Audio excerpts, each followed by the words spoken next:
So then we have different potential threats that are out there. Let me just get my little notes here, make sure I stay on track and time.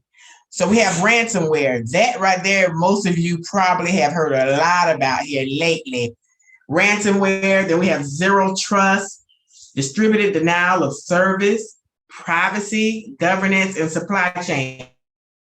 And you're all probably looking at this like, I have no idea what most of these are except for ransomware. Well, this is what we're speaking about when we say, please start training, having training monthly or quarterly, with your staff so that they become familiar with this terminology and they're not surprised when they hear those words. You want to tell a little bit of ransomware, Ricardo? Absolutely. I love to talk about ransomware. When I saw it, I had a kind of a little bit of a smile on my face because I saw how it affected us in our region.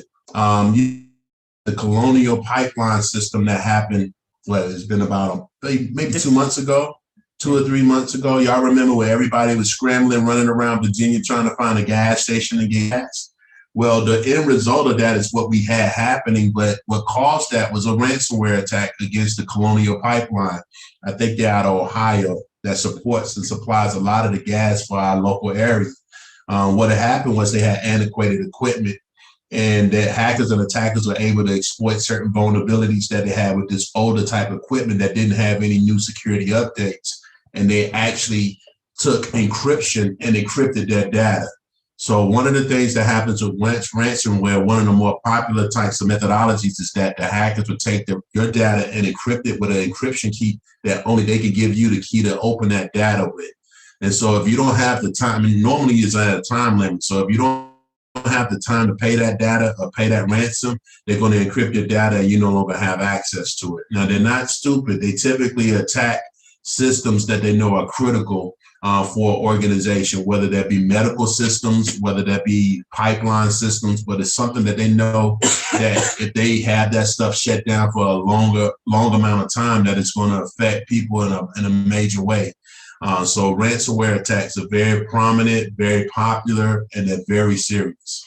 And I just want to say, a lot of times we think of, like Ricardo said, these major systems that are out there. Oh, that's what we're worrying about, when it comes to ransomware. But little old me received a ransomware threat as well. They told me they had all my information from my cell phone.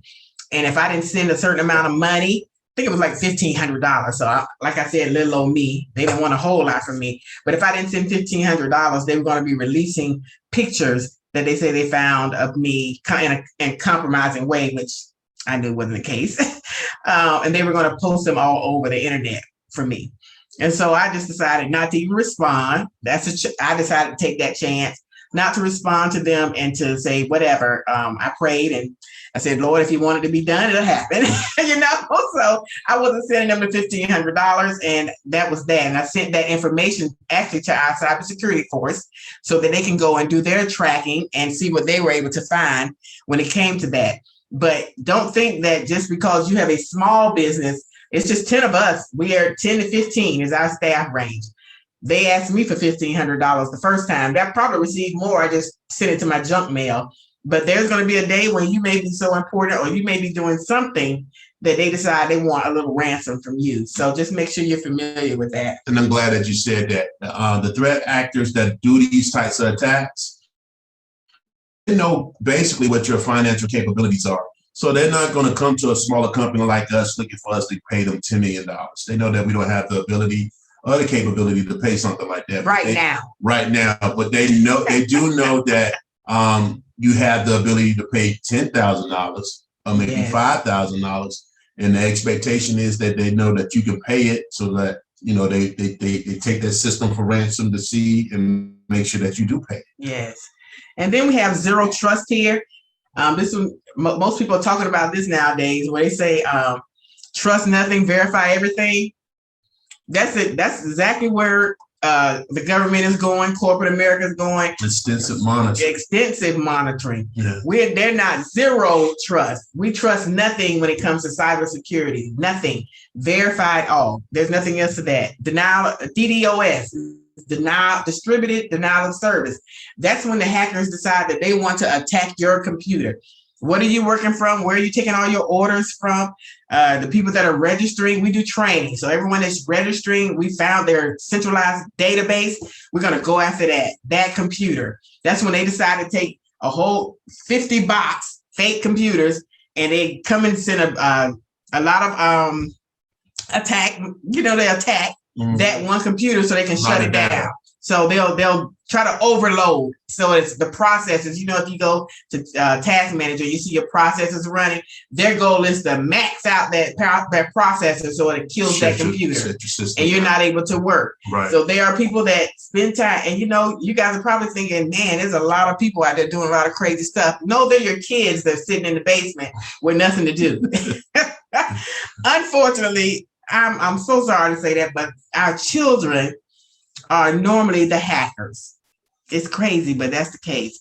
There are some adults that are still out there with nothing to do, but the 16 and 17, 18-year-olds, am I telling the truth, Ricardo? Yeah, a lot of that is true. You got a lot of kids that's playing around with these devices, and you're like, oh, well, they're not in my, they're not bothering me. They seem to be doing something productive. They're on the computers, but you never know what they be having access to or what they're doing. To kind of add to what Kimberly was saying about this distributed denial of service attack is that when she talks about bots, basically that's part of it's a second part of the initial attack. The initial attack is where the hacker sends some type of random Trojan horse. Basically what a Trojan horse is, or a rat, which is a remote access Trojan. It makes a system or application look like, or as we call them, apps, look like it's something like a video game or something that you can download. It is no harm, no foul. It looks very benign. But behind that application is actually malicious software that's used to take over your system and create backdoors. Yes. And from those backdoors, which is a form of authorization to gain access to your system now becomes a part of a bot. It's transformed into a bot or a zombie. Then they become part of a botnet. That hacker or attacker has malicious scripts on that botnet that controls your system, and you don't even know it.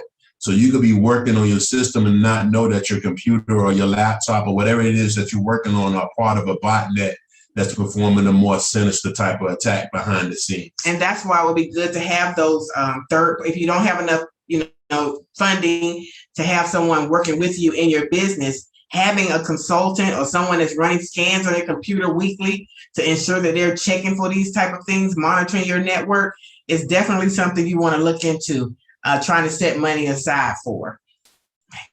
That's good. That was good. That was good. Yeah, supply chain, you want to touch on that a little bit, Ricardo? Sure. Supply chain is really easy. I mean, I won't say easy, but you got to understand that we're in business. Everybody needs somebody. That's how I kind of look at that. We're not the experts in everything that we do. So with the supply chain, basically, you're storing data in their systems, just like your customer is storing data in your systems. So if your supply chain is affected by someone going in and breaking into their, financial devices or things like that, that can affect you as well. Okay. And then the last two here, privacy and governance. Privacy is just that. You as the business owner, everybody says we have the Second Amendment, we have this amendment, I can do what I want, I have privacy. As a business owner, you have the right to ensure, and you're obligated to let your staff know that you have a level of expected privacy. When you put your hands on my computers, there should be a banner or something they've signed when you've hired them to say your privacy is subject to monitoring. So yes, you have some privacy. But if I suspect that you may be doing something that's not correct, you may be selling customers information, you may be watching Netflix all day at the office, I have the right to scan all of those things because this is my business, these are my computers, and you're on my network. But you as a business owner, you as an entrepreneur, it is your job to ensure that your employees know this. And I guarantee you, if you don't make sure they sign something in writing, they'll swear that they've never heard it. So those are things that you want to make sure that's happening. And governance, same thing. Be aware of all the different policies and IT controls that are out there nowadays as required by the government, because the government is now coming at corporate America. It's not just federal and the military anymore. They're requiring us to make sure that we have things in place that would keep their networks actually, which we'll go in the next slide. Which is part of the supply chain. Yes, a part of the supply chain. You are a part of the supply chain.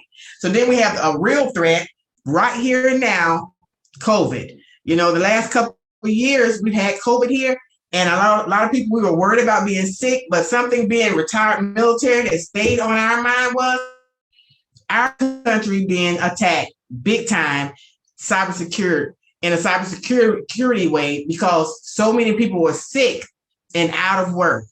And I kept thinking about the fact that, man, all of our businesses right now, the first thing that's not going to be happening is we're not going to be monitoring for that cyber threat that's out there. And look at the threats that just that Texas with their grid, was taken down. Yeah. Ohio, just the different things that happened during COVID. Guarantee you that there were people that were not at their station that probably were supposed to be there. And, no fault to the government, no fault to anyone, because so many people were out sick from COVID. But COVID is a real threat. So just knowing that you have to be aware that whoever you've hired to monitor your network, they need to be reporting and telling you that it's a possibility that your network, I'm not able to monitor it the way that I usually monitor. You got to stay in touch with these people to make sure they're sharing with you what they're doing to make sure that your network is safe. If they have lost half of their staff, okay, can you please explain to me what you're going to do to ensure that my network is still secure? So as a CEO, CFO, CIO, ensure that you stay in touch with those third parties that are managing your network. And inside your own business, if you've lost half of your staff, then you need to make sure that you're probably doubling up a few different collateral duties on people to make sure that they're also still monitoring the network. I agree, definitely. COVID is definitely something that's really turned people around. A lot of people that beforehand, case in point, we were one of those people. We had to make pivoting moves and made some types of changes because of COVID. We were training in the building and we were bringing people into the building. But when COVID hit, we had to adjust and make changes, which required us to have support for more cyber. So we had to go from a physical presence to an online presence. Yes. And obviously with that online presence gives us more of an opportunity to be vulnerable to threat actors that are out there that are looking to try to exploit or cause confusion with our connections and things like that. So COVID really kind of changed things for a lot of people. And again, working from home. Yeah, working from home. Trusting people on their own personal computers. That was another. Logging into your network. Sure. My goodness. Yeah. Do they have virus scans on the computer? Are they computer secure? Yes. Are they sharing them with the kids and the kids are hacking? Do you have a secure connection as well? Yes, definitely. It was so much that we were having to trust our people and our employees with. Of course, not us, because we actually have laptops that we issue out to our employees for this purpose. But there are a lot of companies just can't afford to do that. And so you have to make sure that you have the money available to ensure that you're providing your staff with, at least, if nothing else, the virus scan, purchasing and paying for a virus scan to be on the computer that they're using to connect to your network. Absolutely.